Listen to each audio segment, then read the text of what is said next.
श्री गणेशाय नमः। वायव्य संहिता। महेश्वर की महत्ता का प्रतिपादन। वायु देवता कहते हैं, महर्षियों, इस विश्व का निर्माण करने वाला कोई पति है जो अनंत रमणीय गुणों का आश्रय कहा गया है। वही पशुओं को पाश से मुक्त करने वाला है। उसके बिना संसार की सृष्टि कैसे हो सकती है, क्योंकि पशु अज्ञानी और पाश अचेतन है। प्रधान परमाणु आदि जितने भी जड़ तत्व हैं, उन सब का कर्ता वह पति ही है। यह बात स्वयं समझ में आ जाती है। किसी बुद्धिमान या चेतन कारण के बिना इन जड़ तत्वों का निर्माण कैसे संभव है। पशु, पाश और पति का जो वास्तव में पृथक पृथक स्वरूप है, उसे जानकर ही ब्रह्मवेत्ता पुरुष योनि से मुक्त होता है। क्षर और अक्षर ये दोनों एक दूसरे से संयुक्त होते हैं। पति या महेश्वर ही व्यक्ताव्यक्त जगत का भरण पोषण करते हैं। वे ही जगत को बंधन से छुड़ाने वाले हैं। भोक्ता, भोग्य और प्रेरक, ये तीन ही तत्व जानने योग्य हैं। विज्ञ पुरुषों के लिए इनसे भिन्न दूसरी कोई वस्तु जानने योग्य नहीं है। सृष्टि के आरंभ में एक ही रुद्रदेव विद्यमान रहते हैं, दूसरा कोई नहीं होता। वे ही इस जगत की सृष्टि करके इसकी रक्षा करते हैं और अंत में सबका संहार कर डालते हैं। उनके सब और नेत्र हैं, सब और मुख हैं, सब और भुजाएं हैं और सब और चरण हैं। ये ही सबसे पहले देवताओं में ब्रह्मा जी को उत्पन्न करते हैं। श्रुति कहती है कि रुद्रदेव सबसे श्रेष्ठ महान ऋषि हैं। मैं इन महान अमृत स्वरूप अविनाशी पुरुष परमेश्वर को जानता हूँ। इनकी अंग कांति सूर्य के समान है। ये प्रभु अज्ञान अंधकार से परे विराजमान है। इन परमात्मा से परे दूसरी कोई वस्तु नहीं है। इनसे अत्यंत सूक्ष्म और इनसे अधिक महान भी कुछ नहीं है। इनसे यह सारा जगत परिपूर्ण है। इनके सब और हाथ, पैर, नेत्र, मस्तक, मुख और कान है। ये लोक में सबको व्याप्त करके स्थित हैं। ये संपूर्ण इंद्रियों के विषय को जानने वाले हैं, परंतु वास्तव में सब इंद्रियों से रहित हैं। सबके स्वामी, शासक, शरणदाता और सुहृद है। ये नेत्र के बिना भी देख सकते हैं और कान के बिना भी सुन सकते हैं। ये सबको जानते हैं, किंतु इनको पूर्ण रूप से जानने वाला कोई नहीं है। इन्हें परम पुरुष कहते हैं। ये अणु से भी अत्यंत अणु और महान से भी परम महान है। ये अविनाशी महेश्वर इस जीव की हृदय गुफा में निवास करते हैं। एक साथ रहने वाले दो पक्षी एक ही वृक्ष का आश्रय लेकर रहते हैं। उनमें से एक तो उस वृक्ष के कर्म रूप फलों का स्वाद ले लेकर उपभोग करता है, किंतु दूसरा उस वृक्ष के फल का उपभोग ना करता हुआ केवल देखता रहता है। जीवात्मा इस वृक्ष के प्रति आसक्ति में डूबा हुआ है, अतः मोहित होकर शोक करता रहता है। वह जब कभी भगवत कृपा से भक्त सेवित परम कारण रूप परमेश्वर का और उनकी महिमा का साक्षात्कार कर लेता है, तब शोक रहित हो सुखी हो जाता है। छंद, यज्ञ, क्रतु तथा भूत, वर्तमान और भविष्य संपूर्ण विश्व को वह मायावी रचता है और माया से ही उसमें प्रविष्ट होकर रहता है।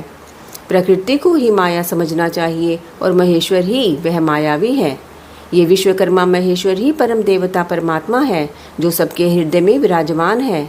उन्हें जानकर ही पुरुष परमानंदमय अमृत का अनुभव करता है। ब्रह्मा से भी श्रेष्ठ असीम एवं अविनाशी परमात्मा में विद्या और अविद्या दोनों गूढ़ भाव से स्थित हैं। विनाशशील जड़ वर्ग को ही यहाँ अविद्या कहा गया है और अविनाशी जीव को विद्या नाम दिया गया है। जो उन दोनों विद्या और अविद्या पर शासन करते हैं, वे महेश्वर उनसे सर्वथा भिन्न विलक्षण है। ये प्रतापी महेश्वर इस जगत में समष्टिभूत और इंद्रिय वर्ग रूप एक एक जाल को अनेक प्रकार से रचकर इसका विस्तार करते हैं। फिर अंत में संहार करके सबको अनेक से एक में परिणत कर देते हैं तथा पुनः सृष्टि काल में सबकी पूर्ववत रचना करके सब पर आधिपत्य करते हैं। जैसे सूर्य अकेला ही ऊपर नीचे तथा अगल बगल की दिशाओं को प्रकाशित करता हुआ स्वयं भी देदीप्यमान होता है, उसी प्रकार ये भजनीय परमेश्वर अकेले ही समस्त कारण रूप पृथ्वी आदि तत्वों का नियमन करते हैं। श्रद्धा और भक्ति के भाव से प्राप्त होने योग्य आशय रहित कहे जाने वाले जगत की उत्पत्ति और संहार करने वाले कल्याण स्वरूप एवं 16 कलाओं की रचना कर उन महादेव को तो जो जानते हैं वे शरीर के बंधन को सदा के लिए त्याग देते हैं, अर्थात जन्म मृत्यु के चक्कर से छूट जाते हैं। वे ही परमेश्वर तीनों कालों से परे, निष्कल, सर्वज्ञ, त्रिगुणाधीश्वर एवं साक्षात परात्पर ब्रह्म है। संपूर्ण विश्व उन्हीं का रूप है। वे सबकी उत्पत्ति के कारण होकर भी स्वयं अजन्मा है, स्तुति के योग्य है, प्रजाओं के पालक, देवताओं के भी देवता और संपूर्ण जगत के लिए पूजनीय है। अपने हृदय में विराजमान उन परमेश्वर की हम उपासना करते हैं जो काल आदि से परे, जिनसे यह समस्त प्रपंच प्रकट होता है, जो धर्म के पालक, पाप के नाशक, भोगों के स्वामी तथा संपूर्ण विश्व के धाम है, जो ईश्वर के भी परम महेश्वर, देवताओं के भी परम देवता तथा पतियों के भी परम पति हैं। उन भुवनेश्वरों के भी ईश्वर महादेव को हम सबसे परे जानते हैं। उनके शरीर रूप कार्य और इंद्रिय तथा मन रूपी कारण नहीं है। उनके समान और उनसे अधिक भी इस जगत में कोई नहीं दिखाई देता। ज्ञान, बल और क्रिया रूप उनकी स्वाभाविक पराशक्ति वेदों में नाना प्रकार की सुनी गई है। उन्हीं शक्तियों से इस संपूर्ण विश्व की रचना हुई है। उसका ना कोई स्वामी है, ना कोई निश्चित चिन्ह है, ना उस पर किसी का शासन है। वह समस्त कारणों का कारण होता हुआ ही उनका अधीश्वर भी है। उनका ना कोई जन्मदाता है, ना जन्म है, ना जन्म के माया मलादि हेतु ही है। वह एक ही संपूर्ण विश्व में समस्त भूतों में गुहा रूप से व्याप्त है। वही सब भूतों का अंतरात्मा और धर्माध्यक्ष कहलाता है। वह सब भूतों के अंदर बसा हुआ, सबका दृष्टा, साक्षी, चेतन और निर्गुण है। वह एक है, वशी है, अनेकों विश्वात्मा, निष्क्रिय पुरुषों को वश में रखने वाला है। वह नित्यों का नित्य, चेतनों का चेतन है। वह एक है, कामना रहित है और बहुतों की कामना पूर्ण करने वाला ईश्वर है। सांख्य और योग अर्थात ज्ञान योग और निष्काम कर्म योग से प्राप्त करने योग्य सबके कारण रूप उन जगदीश्वर परम देव को जानकर जीव संपूर्ण पाशों से मुक्त हो जाता है।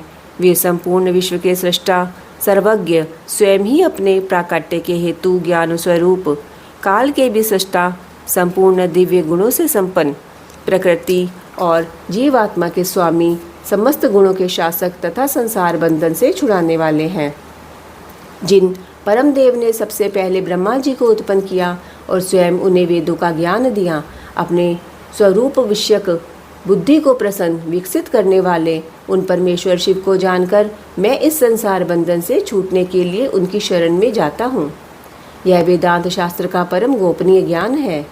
पूर्व कल्प में मुझे इसका उपदेश किया गया था। मैंने बड़े भारी सौभाग्य से ब्रह्मा जी के मुख से इस ज्ञान को पाया था। जो शमदम से रहित हो उसे इस परम उत्तम ज्ञान का उपदेश नहीं देना चाहिए। जो अपना पुत्र सदाचारी तथा शिष्य न हो उसे भी नहीं देना चाहिए। जिनकी परम देव परमेश्वर में परम भक्ति है, जैसे परमेश्वर में है वैसे ही गुरु में भी है, उस परमात्मा महात्मा पुरुष के हृदय में ही ये बताए हुए रहस्यमय अर्थ प्रकाशित होते हैं। अतः संक्षेप से यह सिद्धांत की बात सुनो। भगवान शिव प्रकृति और पुरुष से परे है। वे ही सृष्टि काल में जगत को रचते और संहार काल में पुनः सबको आत्मसात कर लेते हैं। तदंतर काल महिमा परले ब्रह्मांड की स्थिति तथा सर्ग आदि का वर्णन करके वायु देवता ने कहा, पहले ब्रह्मा जी ने 5 मानस पुत्रों को उत्पन्न किया जो उनके ही समान थे। उनके नाम इस प्रकार हैं: सनक, सनंदन, विद्वान, सनातन, ऋभु और सनत कुमार। वे सबके सब योगी, वीतराग और ईर्ष्या दोष से रहित थे। इन सब का मन ईश्वर के चिंतन में लगा रहता था, इसलिए उन्होंने सृष्टि रचना की इच्छा नहीं की। सृष्टि से विरत हो सनक आदि महात्मा जब चले गए, तब ब्रह्मा जी ने पुनः सृष्टि की इच्छा से बड़ी भारी तपस्या की। इस प्रकार दीर्घ काल तक तपस्या करने पर भी जब कोई काम ना बना, तब उनके मन में दुख हुआ। उस दुख से क्रोध प्रकट हुआ। क्रोध से आविष्ट होने पर ब्रह्मा जी के दोनों नेत्रों से आंसू की बूंदें गिरने लगी। उन अश्रु बिंदुओं से भूत प्रेत उत्पन्न हुए। अश्रु से उत्पन्न हुए उन सब भूत प्रेतों को देखकर ब्रह्मा जी ने अपनी निंदा की उस समय क्रोध और मोह के कारण उन्हें तीव्र मूर्छा आ गई। क्रोध से अविष्ट हुए प्रजापति ने मूर्छित होने पर अपने प्राण त्याग दिए। तब प्राणों के स्वामी भगवान लील लोहित रुद्र अनुपम कृपा प्रसाद प्रकट करने के लिए ब्रह्मा जी के मुख से वहाँ प्रकट हुए। उन जगदीश्वर प्रभु ने अपने को 11 रूप में प्रकट किया। महादेव जी ने अपने उन महामना 11 स्वरूपों से कहा, बच्चों, मैंने लोक पर अनुग्रह करने के लिए तुम लोगों की सृष्टि की है, अतः तुम आलस्य रहित हो संपूर्ण लोक की स्थापना, हित साधन तथा प्रजा संतान की वृद्धि के लिए प्रयत्न करो। महेश्वर के ऐसा कहने पर वे रोने और चारों ओर दौड़ने लगे। रोने और दौड़ने के कारण उनका नाम रुद्र हुआ। जो रुद्र है वे निश्चय ही प्राण है, और जो प्राण है वे महात्मा रुद्र है। तत्पश्चात ब्रह्मपुत्र महेश्वर ने दया करके मरे हुए देवता परमेष्टि ब्रह्मा जी को पुनः प्राण दान दिया। ब्रह्मा जी के शरीर में प्राणों के लौट आने पर रुद्रदेव का मुख प्रसन्नता से खिल उठा। उन विश्वनाथ ने ब्रह्मा जी से यह उत्तम बात कही, उत्तम व्रत का पालन करने वाले जगत गुरु महाभाग विरिंच, डरो मत, डरो मत, मैंने तुम्हारे प्राणों को नूतन जीवन दान दिया है, अतः सुख से उठो। स्वप्न में सुने हुए वाक्य की भांति उस मनोहर वचन को सुनकर ब्रह्मा जी ने प्रफुल्ल कमल के समान सुंदर नेत्रों द्वारा धीरे से भगवान हर की ओर देखा। उनके प्राण पहले की तरह लौट आए थे। अतः ब्रह्मा जी ने दोनों हाथ जोड़ स्नेहयुक्त गंभीर वाणी द्वारा उनसे कहा, प्रभो, आप दर्शन मात्र से मेरे मन को आनंद प्रदान कर रहे हैं, अतः बताइए आप कौन है जो संपूर्ण जगत के रूप में स्थित है? क्या वे ही भगवान आप 11 रूपों में प्रकट हुए हैं? उनकी यह बात सुनकर देवताओं के स्वामी महेश्वर अपने परम सुखदायक कर कमलों द्वारा ब्रह्मा जी का स्पर्श करते हुए बोले, देव, तुम्हें ज्ञात होना चाहिए कि मैं परमात्मा हूँ और इस समय तुम्हारा पुत्र होकर प्रकट हुआ हूँ। ये जो 11 रुद्र है तुम्हारी सुरक्षा के लिए यहाँ आए हैं, अतः तुम मेरे अनुग्रह से इस तीव्र मूर्छा को त्याग कर जाग उठो और पूर्ववत प्रजा की सृष्टि करो। भगवान शिव के ऐसा कहने पर ब्रह्मा जी के मन में बड़ी प्रसन्नता हुई। उन विश्वात्मा ने 8 नामों द्वारा परमेश्वर शिव का स्तवन किया। ब्रह्मा जी बोले, भगवान रुद्र, आप तेज असंख्य सूर्यों के समान अनंत हैं, आपको नमस्कार है। रस स्वरूप और जलमय विग्रह वाले आप भव देवता को नमस्कार है। नंदी और सुरभि कामधेनु ये दोनों आपके स्वरूप हैं। आप पृथ्वी रूपधारी शर्व को नमस्कार है। स्पर्शमय वायु रूप वाले आपको नमस्कार है। आप ही वसु रूपधारी ईश हैं, आपको नमस्कार है। अत्यंत तेजस्वी अग्नि रूप आप पशुपति को नमस्कार है। शब्दतंत्र मात्रा से युक्त आकाश रूपधारी आप भीमदेव को नमस्कार है। उग्र रूप वाले यजमान मूर्ति आपको नमस्कार है। सोम रूप आप अमृत मूर्ति महादेव जी को नमस्कार है। इस प्रकार 8 मूर्ति और 8 नाम वाले आप भगवान शिव को मेरा नमस्कार है। इस प्रकार विश्वनाथ महादेव जी की स्तुति करके लोकपिता महाब्रह्मा ने प्रणाम पूर्वक उनसे प्रार्थना की, भूत भविष्य और वर्तमान के स्वामी मेरे पुत्र भगवान महेश्वर, कामनाशन, आप सृष्टि के लिए मेरे शरीर से उत्पन्न हुए हैं, इसलिए जगत प्रभु इस महान कार्य में संलग्न हुए मुझ ब्रह्मा की आप सर्वत्र सहायता करें और स्वयं भी प्रजा की सृष्टि करें। ब्रह्मा जी के इस प्रकार प्रार्थना करने पर कल्याणकारी त्रिपुर नाशक रुद्रदेव ने बहुत अच्छा कहकर उनकी बात मान ली। तदंतर प्रसन्न हुए महादेव जी का अभिनंदन करके सृष्टि के लिए उनकी आज्ञा पाकर भगवान ब्रह्मा ने अन्य अन्य प्रजाओं की सृष्टि आरंभ की। उन्होंने अपने मन से ही मरीचि, भृगु, अंगिरा, पुलसत्य, पुलह, क्रतु, अत्रि और वशिष्ठ की सृष्टि की। ये सब ब्रह्मा जी के पुत्र कहे गए हैं। धर्म, संकल्प और रुद्र के साथ इनकी संख्या 12 होती है। ये सब पुराने गृहस्थ हैं। देवगणों सहित इनके 12 दिव्य वंश कहे गए हैं, जो प्रजावान, क्रियावान तथा महर्षियों से अलंकृत है। तत्पश्चात जल पर स्थित हुए रुद्र सहित ब्रह्मा जी ने देवताओं, असुरों, पितरों और मनुष्यों की सृष्टि करने का विचार किया। ब्रह्मा जी ने सृष्टि के लिए समाधिस्थ हो अपने चित्त को एकाग्र किया। तत्पश्चात मुख से देवताओं को, कोख से पितरों को, कोटि के अगले भाग से असुरों को तथा प्रजनेन्द्रिय लिंग से सब मनुष्य को उत्पन्न किया। उनके गुदा स्थान से राक्षस उत्पन्न हुए जो सदा भूख से व्याकुल रहते हैं। उनमें तमोगुण और रजोगुण की प्रधानता होती है। वे रात को विचरते और बलवान होते हैं। सांप, यक्ष, भूत और गंधर्व ये भी ब्रह्मा जी के अंगों से उत्पन्न हुए। उनके पक्ष भाग से पक्षी हुए। वक्षस्थल से अजंगम स्थावर प्राणियों का जन्म हुआ। मुख से बकरों और पार्श्व भाग से भुजंगमों की उत्पत्ति हुई। दोनों पैरों से घोड़े, हाथी, शरभ, नील गाय, मृग, ऊंट, खच्चर, नयंकु नामक मृग तथा पशु जाति के अन्य अन्य प्राणी उत्पन्न हुए। रोमावलियों से औषधियों और फल मूलों का प्राकट्य हुआ। ब्रह्मा जी के पूर्ववर्ती मुख से गायत्री छंद, ऋग्वेद, त्रिवृत स्तोम, रथंतर, साम तथा अग्निष्टोम नामक यज्ञ की उत्पत्ति हुई। उनके दक्षिण मुख से यजुर्वेद, त्रिष्टुप छंद, पंचदश स्तोम, बृहत साम और उक्त नामक यज्ञ की उत्पत्ति हुई। उन्होंने अपने पश्चिम मुख से सामवेद, जगती छंद, सप्तदश स्तोम, वैरूप्य साम और अतिरात्र नामक यज्ञ को प्रकट किया। उनके उत्तरवर्ती मुख से एकविंश स्तोम, अथर्ववेद, आप्तोयार्म नामक यम, अनुष्टुप छंद और वैराज नामक साम का प्रादुर्भाव हुआ। उनके अंगों से और भी बहुत से छोटे छोटे प्राणी उत्पन्न हुए।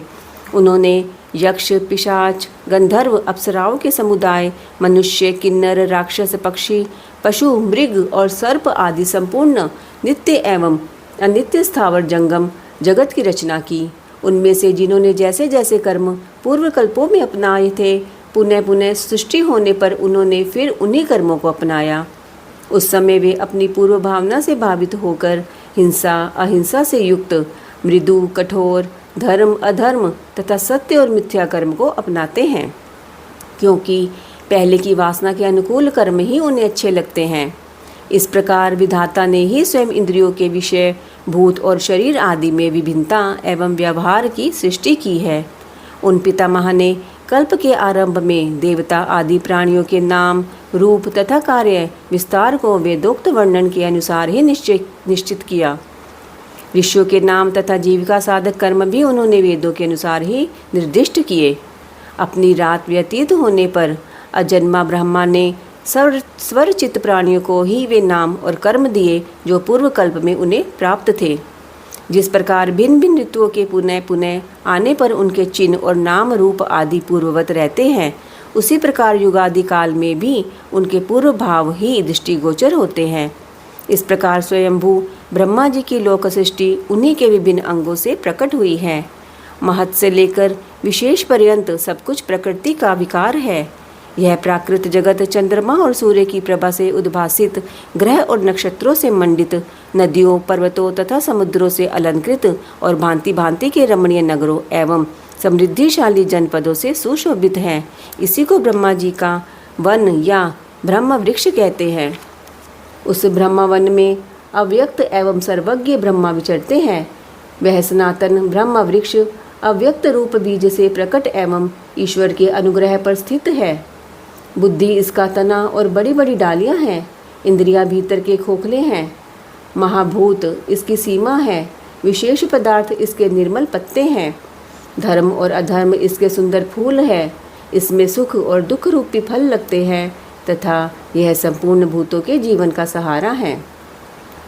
ब्राह्मण लोग ध्युलोक को उनका मस्तक, आकाश को नाभि, चंद्रमा और सूर्य को नेत्र, दिशाओं को कान और पृथ्वी को उनके पैर बताते हैं।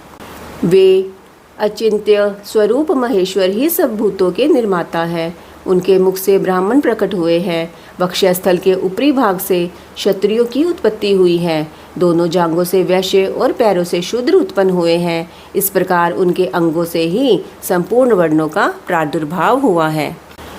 ऋषि बोले, प्रभु, आपने चतुर्मुख ब्रह्मा के मुख से परमात्मा रुद्रदेव की सृष्टि बताई है। इस विषय में हमको संशय होता है।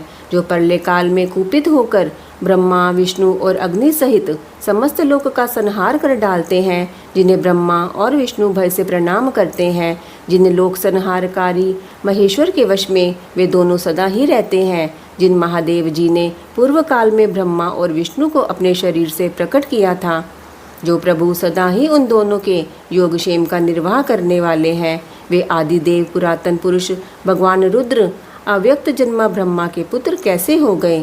तात भगवान ब्रह्मा ने मुनियों से जैसी बात बताई थी वह सब आप ठीक ठीक कहिए। भगवान शिव के उत्तम यक्ष का श्रवण करने के लिए हमारे हृदय में बड़ी श्रद्धा है। वायु देवता ने कहा, ब्राह्मणों, तुम सब लोग जिज्ञासा में कुशल हो, अतः तुमने यह बहुत ही उचित प्रश्न किया है। मैंने भी पूर्व काल में पितामह ब्रह्मा जी के समक्ष यही प्रश्न रखा था। उसके उत्तर में पितामह ने मुझसे जो कुछ कहा था वही मैं तुम्हें बताऊंगा। जैसे रुद्रदेव उत्पन्न हुए और फिर जिस प्रकार ब्रह्मा और विष्णु की परस्पर उत्पत्ति हुई, वह सब विषय सुना रहा हूँ। ब्रह्मा, विष्णु और रुद्र तीनों ही कारणात्मा हैं। वे क्रमशः चराचर जगत की सृष्टि, पालन और संहार के हेतु हैं और साक्षात महेश्वर से प्रकट हुए हैं। उनमें परम ऐश्वर्य विद्यमान है। वे परमेश्वर से भावित और उनकी शक्ति से अधिष्ठित हो सदा उनके कार्य करने में समर्थ होते हैं। पूर्व काल में पिता महेश्वर ने ही उन तीनों को 3 कर्मों में नियुक्त किया था। ब्रह्मा की सृष्टि कार्य में, विष्णु की रक्षा कार्य में तथा रुद्र की संहार कार्य में नियुक्ति हुई थी। कल्पांतर में परमेश्वर शिव के प्रसाद से रुद्रदेव ने ब्रह्मा और नारायण की सृष्टि की थी।